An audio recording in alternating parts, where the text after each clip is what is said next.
ئێمە وەک ئاگۆرا ڤژن بە ئەپلیکیشنی ئاگۆرا دەنگ لە پێنجەمین پێشانگای نێودەوڵەتی کتێب لە سلێمانی بەشداریمان کردو بۆ نمایشکردنی ئەپلیکیشنی ئاگۆرا دەنگ کە یەکەمین ئەپلیکیشنی کتێبی دەنگی کوردیە.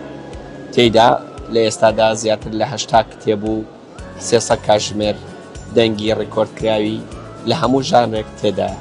کتێبەکانی خۆمان نووسەرانی خۆمان بە دەنگی دەکەین و ڕێکۆردیەکەین و لە ئەپلیکیشنەکەیە بەناوی ئاگۆرا دەنگ دایانین. بەکارهێنەران ئەتوانن لە ڕێگاکانی سۆشیال میدیاوە یاخود لە ڕێگای ئەپستۆر و گوگڵ پلەیەوە داونلودی ئەپلیکیشنەکە بکەن و گوێ بگرن لەو کتێبانەی کە لە ئەپلیکیشنەکەیە هەیە. تایبەتمەندی ئەپلیکیشنەکە ئەوەیە هەموو کتێبەکانە بۆ داتاکە هەر کتێبێک کە گوێت گرتووە یاخود بەجێت هێشتووە تازەترین 5 بابەتی تایە کە هەفتانە بابەتی نوێدا ئەندرێت.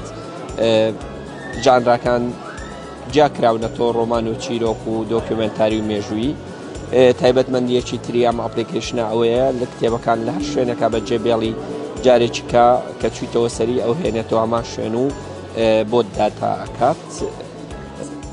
چاوەڕوانین سەردانمان بکەن لە پێنجەمین پێشانگای نێودەوڵەتی بۆ کتێب لە سلەیمانی نزیک ستێجی پێشانگاکە.